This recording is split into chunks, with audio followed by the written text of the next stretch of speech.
inside the most expensive home in the United States. Usually, when it comes to house hunting checklists, the average buyer might want a spacious backyard, a large kitchen, and a spare bedroom for visiting guests. But only the world's 1% can afford to be a little fussier with their demands. Have you ever imagined what the most luxurious home looks like? Well, let's take a look inside the most expensive home in the United States, so you can clearly see what we mean. Nearly a decade ago, mega mansion developer Niall Niami set out to build the most expensive house in the urban world. What he came up with is the One, an outrageous 105,000 square foot spec mansion perched on a 5-acre parcel in Bel Air with panoramic views. Designed by architect Paul McLean and interior designer Catherine Rotondi, the LA mansion is set to become the third largest home in America, landing between Oheka Castle in New York and Winterthur in Delaware. By comparison, Mar-a-Lago clocks in at a downright cramped 62,500 square feet, and the White House? Just 55,000 square feet. It's difficult to grasp the sheer size of the One just by looking at pictures or numbers, although it's clearly massive. To appreciate the project's full scale, go for a walk. The mansion stretches for a full quarter-mile along Stradella Road in Bel Air, looming over the street like a big white alien spacecraft. As for the property's main driveway, set on a quiet cul-de-sac known as Aril Way, it's long and wide enough to put most public roads to shame. Aside from the sheer size, some of the most jaw-dropping features include the moat that surrounds the property on 3 sides, a 400-foot-long jogging track, a 30-car garage with 2 car display turntables, a bowling alley, spa, cigar lounge, 5 swimming pools and 30-seat movie theater, a 200-cab philanthropy wing for charity galas with floating pods overlooking Los Angeles, a custom tequila bar, a hair salon, and a gallery with custom-curated artworks by creative art patterns and art angels. The property features an impressive collection of art, including a butterfly installation by Stephen Wilson on the lower level and a Nicholas Costello custom panel in black and silver in the office. There's also a sizable collection of bespoke furniture pieces from Buy Showroom. This project has been such a long and educational journey for us all, McLean the architect says. It was approached with excitement and was thrilling to create, but I don't think any of us realized just how much effort and time it would take to complete the project. The mansion has 21 bedrooms, 42 bathrooms, a 30-vehicle showroom, and 5 swimming pools. So after nearly a decade of design and development work, what is being billed as the world's most expensive home is finally ready for its close-up. Set on a 5-acre parcel in the posh Los Angeles enclave of Bel Air, and aptly named The One, the 105,000 square foot property's interiors have remained a closely guarded secret.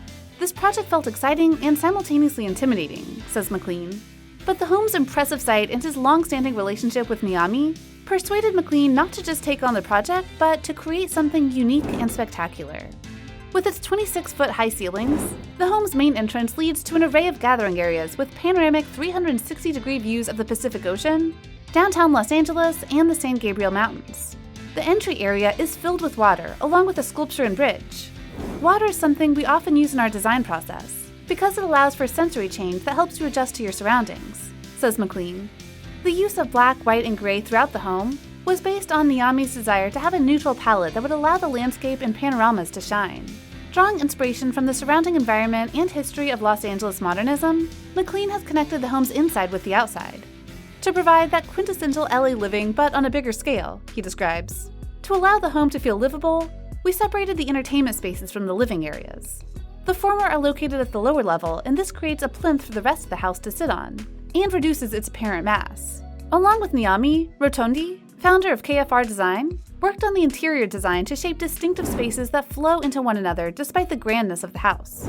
I was really drawn to wow factor elements in the hospitality sector for inspiration, says Rotondi, who looked to top luxury hotel brands such as Aman, Bulgari, and Baccarat. Meanwhile, the home's color palette, soft textures, and lighting are an ode to the Tom Ford Boutique on Rodeo Drive, a favorite of Niami and McLean. Despite the property's giant size and lavish furniture, the interior looks pretty low-key and very livable. The home has been completed with simple, low-fuss furniture and contemporary, eye-catching artwork. The floor-to-ceiling windows make this marvelous house even more amazing, right? Niami, a former film producer turned developer, purchased the 8-acre property for $28 million in late 2012. And construction took 8 years and 600 laborers to complete. And now, it's time for the perfect buyer for it. But what's the price? Its rumored $340 million price tag matches its magnitude, although it falls short of the $500 million Niami had reportedly hoped to reel in for the property. When you have something that's as rare as the Mona Lisa, you can command whatever you want for it. When the house was started, I had no basis to ask $500 million. Now, there are so many triple-digit sales in LA and the world that the asking price is not unreasonable anymore, Niami said in an interview, arguing that recent 9-figure property deals in Los Angeles and elsewhere are proof that his pricing strategy was not just about generating press. Niami admits the pressure of his development odyssey has aged him prematurely. Building mega mansions without a buyer lined up can be precarious. Cost overruns and delays are common, carrying costs are high, and shifting appetites for luxury are hard to predict. And while a project as eye-popping as the one grabs headlines, the amenities and specific design can ultimately narrow the pool of potential buyers, said appraiser Jonathan Miller, president of the real estate appraisal and consulting firm Miller Samuel Inc. The problem is, the more amenities you add, the more you personalize the property. Even though the intention is to draw eyeballs to the property, you are also personalizing it, which may reduce the size of the market pie. It's a very small, very tight market, Miller said. Niami says that's not a problem. Los Angeles has tried to limit the construction of new mega mansions, meaning nothing like the one can be built again, the developer said. And while one amenity that got a lot of attention, a room with tanks of live jellyfish lining the walls, has been dropped because it was too much work, Niami said he's got something planned that's even better. He hasn't yet let anyone inside the property, but says the special features have helped draw interest from potential buyers. He's talking to them now, but declined to provide details, citing privacy issues. I've had potential buyers a long time on this. We have a list of very real, verifiable buyers that we will bring in soon, he said. In 2019, Niami tried to sell a West Hollywood home with a glass-bottom pool and cryogenic chamber for $55 million, but couldn't find a buyer. Late last year, he put the property into bankruptcy.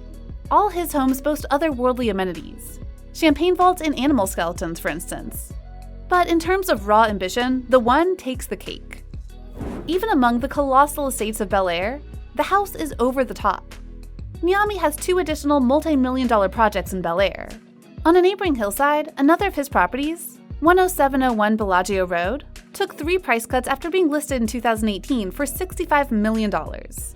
A notice of intent to revoke permits on that property and on another $65 million Niami-owned mansions directly behind it were issued by the Los Angeles Department of Building and Safety. Without those permits, the properties can't legally be occupied.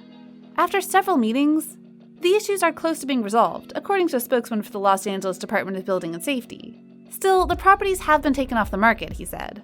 That leaves the one.